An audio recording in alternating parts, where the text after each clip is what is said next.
एक छोटा सा लड़का, लगभग 8 साल का, घने जंगल में घूम रहा था। सूरज की हल्की किरणें पेड़ों के बीच से छन कर आ रही थीं। हर तरफ पक्षियों की चहचहाहट और पत्तों की सरसराहट सुनाई दे रही थी। चलते चलते उसकी नजर एक छोटे से बंदर के बच्चे पर पड़ी, जो एक शाखा से चिपका हुआ था। लड़का एक बड़े पेड़ के नीचे बैठ गया और अपने बैग से एक केला निकाला। बंदर का बच्चा दूर से देख रहा था, थोड़ा घबराया हुआ। लड़के ने केले का छिलका उतारा और प्यार से उसकी ओर बढ़ाया।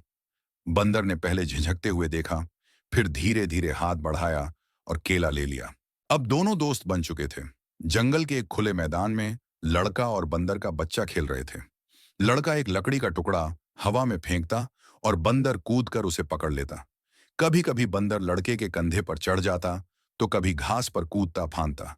दोनों की हंसी और मस्ती से पूरा जंगल गूंज रहा था। शाम हो चुकी थी।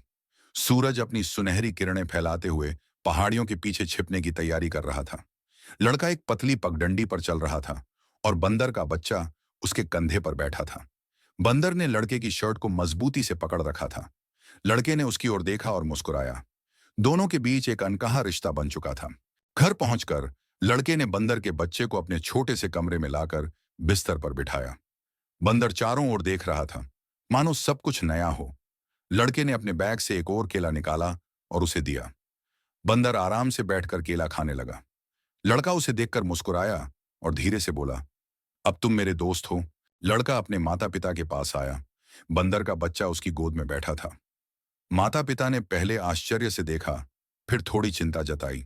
लड़के ने हाथ जोड़ते हुए कहा, ये मेरा दोस्त है, मैं इसका ख्याल रखूंगा। माँ ने धीरे से मुस्कुराते हुए बंदर की ओर देखा, जबकि पिता ने हल्की सी हामी भरी। बंदर ने लड़के को कसकर पकड़ लिया, मानो कह रहा हो, अब मैं तुम्हारे साथ सुरक्षित हूं।